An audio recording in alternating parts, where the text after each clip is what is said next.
Top of the morning to you and happy St. Patrick's Day. Sorry, that was awful. An awful introduction. But yes, happy St. Patrick's Day. I hope that if you are celebrating, you're having a lovely day. I'm wearing green for the occasion. I thought I'd do a bit of a green eye makeup look for today. It's kind of heavy. I mean, it's the middle of the day, so... but anyway, I apologise for not uploading a video last week. I'm on teaching placement at the moment, so I'm just swamped in work. But I was desperate to film this video, so anyway, this is going to be a video comparing the MAC 217 blending brush against its dupes and kind of a review of blending brushes, the ones that I own. So first things first, blending brushes are kind of an essential in your makeup arsenal if you're going to be using multiple shadow shades on your eyelids, because it really helps to blend things out, and unless you really want a severe line, blending brushes just give you a more seamless, natural look, especially for crease work and if you're doing a kind of more defined V. Yes, the MAC 217 is something that is completely raved about for that purpose. Goss, makeup artist, who's one of my favourite YouTubers, he's extremely honest, go and check him out. He did a whole video about the versatility of the MAC 217, different things you can use it for. He recommends using it as a kind of buffing brush for tiny under eye concealer work, for applying a highlight, but you know, he talks a lot about how good it is for blending eyeshadows.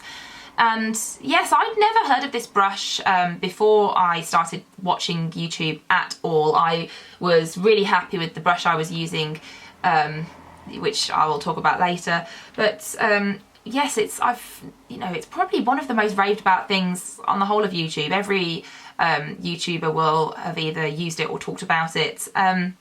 But you know, it took me 2 or 3 years of knowing about it to actually get up and go and get it, because I was so happy with the one I had in the first place. But without further ado, I'll start by talking about the MAC 217. It's a goat hair bristle, so natural hair bristle brush. It's very densely packed. It's a dome-shaped head. The size of it, I think that the size of this brush is just ideal. What's this bit called? The wand section is kind of long enough for it to be easy to use. You can find it easily within your makeup brushes collection. The way that this works is that you apply kind of 2 different shadows, and then you'll kind of use it in circular motions to blend the 2 colours together. It's kind of medium stiffness for bristles, so it won't pull on your eyes and tug them, but it won't be so soft and flexible that you have to do extra work to blend the colours together. And it's pinched at the bottom to make sure that the density is kind of put to good use. In terms of drying time, I washed this brush this morning and it dried in about an hour and a half, 2 hours maybe, so that's really good for a natural bristle brush. Usually it's synthetic brushes that dry the fastest, but this one dried very quickly. I just think the look of this, it's so elegant. The cost of it, it's £17. I think, you know, for someone on a budget, you know, I'm a student at the moment, I find spending that much money on a brush kind of makes me gasp, and I wouldn't, you know, buy several of these when there are so many good, cheaper dupes out there. So without further ado, I will start talking about the dupes that we have for this particular brush. The first one I'll talk about is the No7 eyeshadow blend and contour brush. This is the old version of it and this is the new version. I really preferred this one. I think it's, you know, the 2-tone brush colour looks nicer, but who cares about the actual brush? Let's talk about how they work. It's ever so slightly smaller in terms of brush head than the 217. The bristles are synthetic, so they are not fractionally, they are soft, they're softer. However, because they're softer, they're more flexible and it bends more. So, you know, it does a very similar job to the 217. However, I think maybe you would need to do slightly more work in terms of blending. But it's gentler on your eye area, so if you're working harder at blending, and I mean, I'm saying working harder, it's not exactly hard work to go, but that wasn't an attractive sound. You know, I got along with these for 2 or 3 years before getting the 217. I have 4 of these brushes, and I continue to buy them. The price, they are, let me check my book. £7.25 at the moment.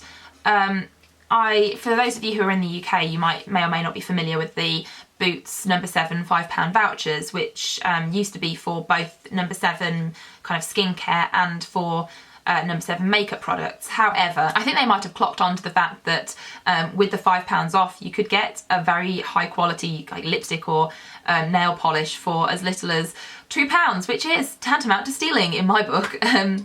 Anyway, so I was getting these for £2.25. Gosh, I hope I got that maths right. I've made 2 maths mistakes already on these videos, but now the No7 vouchers are only £3 discount, from which you know is fair enough. So I don't ever buy these full price. I always get them for the discounted price. So £4.25 is what I pay for these brushes now, compared to £17. I mean, why would you buy a MAC 217 when you can get these ones which are, you know, they do exactly the same job. I would say if I was into putting my concealer on with an eyeshadow brush, which as I said I'm not, these ones would be better than the 217 because they're softer and you need to have a gentler touch when you're doing things around your under eye area. So enough of this. These are the brushes that I would continue to repurchase and repurchase. And I like them a lot. So the other blending brush I have is the Sigma E25 blending brush. Now this is a fatter brush end than the 217. It's a lot longer than the 217 and the No7 brushes. So I'd say that this is really difficult for travelling with. I know they do a travel size version, but I couldn't find it on any of the websites that are available for the UK. In terms of the brush size, it's also a lot bigger, so it's going to be more difficult to get into the crease. In terms of how soft the E25 is, it's not quite as soft as the 217, but it's getting there. It's got a slightly bigger head, if you can see. This is the E25, this is the 217. It's ever so slightly bigger. It's less dense, and it's goat hair bristle again. In terms of drying time, exactly the same as the 217.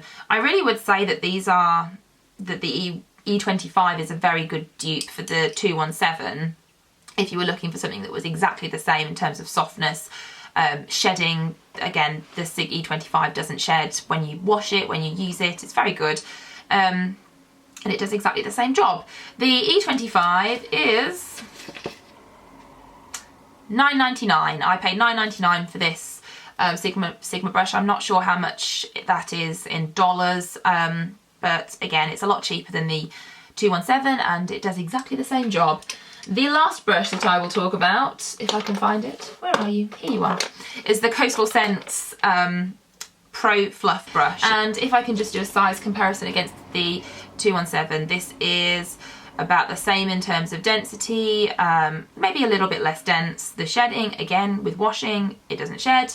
It doesn't shed when you use it. The size is very similar. The brush size, my gosh, this is nearly an exact replica. They're like clones.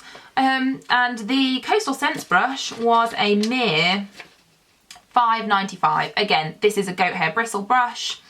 I feel like I'm doing these reviews in really like strange orders, so hopefully you can kind of make sense of what I'm saying. But yes, the 3 brushes that are very, very similar in terms of they're made of the same thing. The size of the brush head is very similar. Can you tell the difference? They pretty much look the same. The only difference that I can tell is the price. And the 217, why are you so expensive, 217? I mean, you know, blending brushes are important, but you're so very expensive. But what can I say? I do love the No7 Blend and Contour brush. I don't know why I have such an affinity for them. They are nowhere near as dense, but they are so soft. But they're cheap, and I like things that are cheap. I rarely buy things that are full price. I like a good discount, I do. That was a strange accent. It's the day of the strange accents from me. So yes, that's the end of my comparison video. I hope this has been helpful. I'm not going to tell you which one you should definitely go out and buy. I think it's up to you. Let me know what experiences you've had with blending brushes. If you have any recommendations for any kind of brushes, then let me know, because I'm always on the lookout for picking up new things. If you like this video, don't forget to subscribe, and I will see you in my next video. Bye!